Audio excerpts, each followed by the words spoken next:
Diyan, hello po sa inyong mga peps. What's up po sa inyo? Magandang umaga, tanghali at gabi po sa atin lahat. Ayan. Mga peps, meron na naman po ako sa babasahin para po sa inyo, no? Si Ate Merlin, ayan. Legit po, tambay po kayo sa live ni Idol. Hashtag papeps. Sure na may dadagdag, friends po kayo. Papeps back po. Ayan, salamat. Ibig po sabihin mga peps, si Ate Merlin po tumatambay po sa ating live.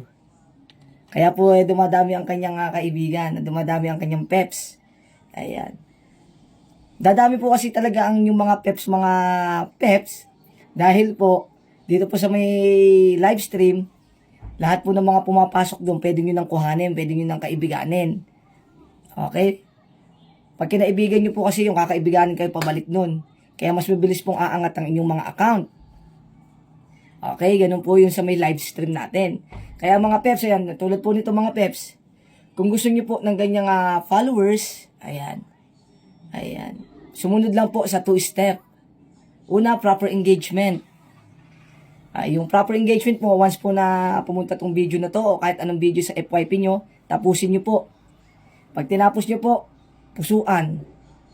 I-follow nyo na rin po ako para notify po kayo sa lahat na aking i-upload. Sa comment section, mag-comment ka. Lahat ng nag-comment doon sa comment section, pakipusuan po lahat. Ibig po kasi sabihin na nakipag-engage kayo sa kanila. Opo. Tapos, tsaka nyo po i-repost. I-repost nyo po mga peps para once po na mag-trending yung ating video.